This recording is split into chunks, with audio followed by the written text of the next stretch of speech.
কৃষ্ণনগরে বাড়িতে ঢুকে এক যুবতীকে গুলি করা হলো।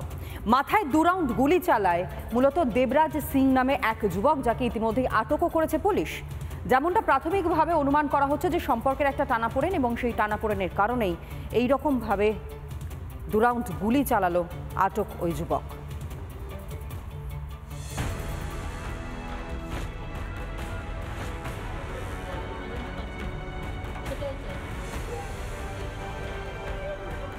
সপ্তাহের প্রথম দিন, ঘড়িতে সময় দুপুর 2টো। গুলির শব্দে কেঁপে উঠল কৃষ্ণনগরের মানিকপাড়া।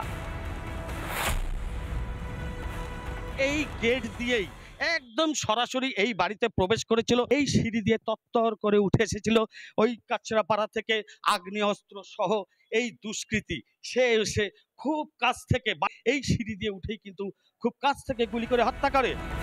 ফাঁকা বাড়ির সুযোগ নিয়ে আগ্নেয়াস্ত্র নিয়ে ঢোকে দেবরাজ সিং, আর তারপরে একদম কাছ থেকে গুলি করে কলেজ পড়ুয়া ঈশিতা মল্লিককে। ফট করে একটা আওয়াজ হলো, আওয়াজ হওয়ার পরে আমার নাতি স্কুল থেকে বাড়ি আসার পরে জানতে পারা গেল যে এই অবস্থা হয়ে বন্দুক মেরে গুলি করেছে, গুলি মাথায় লেগেছে। অচেনা একটা ছেলে এসে বাড়িতে এসে ঘরের মধ্যে ঢুকে গুলি করে দিয়ে চলে গেছে। ঈশা মল্লিক স্পটেই মারা গেছে। খুন করে বাড়ি থেকে পালানোর সময় নিহতের মায়ের মুখোমুখি হয় অভিযুক্ত। ভাইয়ের সঙ্গে ধাক্কাধাক্কি হলেও পালিয়ে যায় দেবরাজ। তাই বলেছি, আর বন্দুক নিয়ে ঘাড় করতে আছে, বন্দুক ছিল না, ঠিক আছে। আমি আর ছেলে দৌড়ে গিয়ে তখন দরজাটা বন্ধ করি। অনেক ধাক্কাধাক্কি করার পরে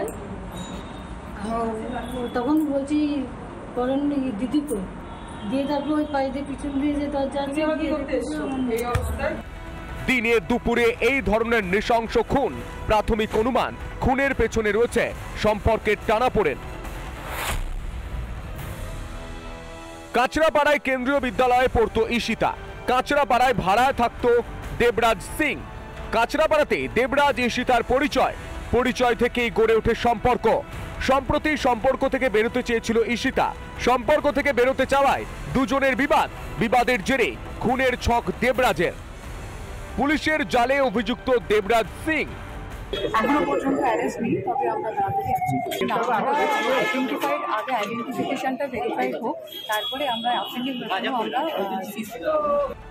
কেন সমাজে অপরাধ প্রবণতা বেড়েই চলেছে? কখনো বহরমপুর, কখনো নদিয়া।